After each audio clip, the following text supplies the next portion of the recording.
រឿងរ៉ាវដ៏សែនឈឺដែលពួកយើងមិនអាចបំភ្លេចក៏ចំណាំឲ្យចាំទុកនៅក្នុងចិត្តអស់មួយជីវិតលេងខ្វល់ពីជីវិតមនុស្សបំភ្លេចលឹងអស់ហើយពាក្យថាមិនធ្លាប់ជួបបារីហើយនៅក្បែរប៉ុន្តែឥឡូវមកផ្ដាច់ជីវិតតើគេគឺជាអ្នកណាតើយើងគឺជាអ្នកណាសញ្ជាតិមនុស្សដូចគ្នាប៉ុន្តែពួកយើងត្រូវគេបំពេញមេរៀនប្រវត្តិសាស្ត្រនៅលើกระดาษនៅលើกระดาษខៀនក៏ចំណាំឲ្យចាំឈ្មោះនេះសាវតាមហាចៅសៀមសិលាដែលនៅឈរដីក្រហមដោយឈាមជោថ្មប្រាសាទបានធ្លាក់ដល់ដីចង់សងអ្វីអ្នកមួយនៅកោថ្ងៃនេះអ្នកកំពុងតែសើចតែថ្ងៃក្រោយហើយអ្នកនឹងមកវិបត្តិនេះអស់មួយជីវិតមិនអាចបំភ្លេចខ្លួនឯងជាចោល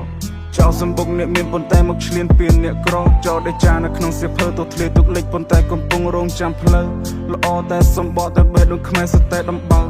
សដូចកដាស់ពេលភ្លើងឆេះចេញផ្សេងពណ៌ខ្មៅមិនចង់កំសត់តែអ៊ូដើមកអូមិនចង់សប្បាយទាំងគេមើងងាយ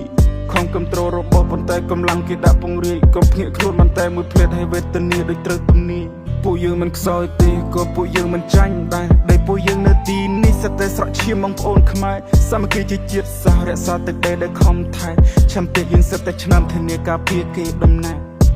ជាអ្នកអត់ឲ្យស្លូតត្រង់ហើយអ្វីនៅតែមិនបានសុខប្រមូលអីវ៉ាន់ចាក់ចេញពីផ្ទះហើយនេះរត់តែនៅឆ្ងាយស្រុកតែទីណាក៏បានដែលឲ្យតែជីវិតបានរត់ផុតដែលប្រណំឲ្យពងសុំឲ្យកងតបជាងបានសុខសំលេងតូចសំលេងធំកំពុងប្រគំនៅក្នុងមេឌៀសង្ឃឹមថាគេនឹងមើលឃើញនៅក្តីឈឺចាប់នៃយើងគ្រប់គ្នាគំនិតនៃជាតិនិយមកំពុងគ្រប់គ្រងនៃមានស្នាដៃឈាមខ្មែរជាឈាមក្រហមហូរស្រក់លើដីដ៏មានតម្លៃមិនមែនជាខ្ញុំមិនមែនជាអ្នកប៉ុន្តែពួកយើងទាំងអស់គ្នាក្របកំភ្លើងដែលបាញ់ចេញហើយច្បាស់ជាមាននៅជនកំព្រាក្តីប្រកាសបញ្ចប់សង្គ្រាមតែអារម្មណ៍ទៅជារងាតើឯណាទៅបងប្អូនខ្ញុំមិនដេចមិនឃើញមុខបាយជុំគ្នាមិនអាចកាត់ថ្លៃវរៈបរោះដ៏មានទឹកដីកំចាត់ចោលដ៏សែនថោកខ្ញុំសូមគោរពអនក្បាលដល់ដីប្រទេសកំពុងសង្គ្រាមអ្នកមិនបានកេងច្រើនយប់ច្រើនថ្ងៃសូមលើកអ្នកឲ្យខ្ពស់ស័ក្តិសមជាអ្នកការពារទឹកដី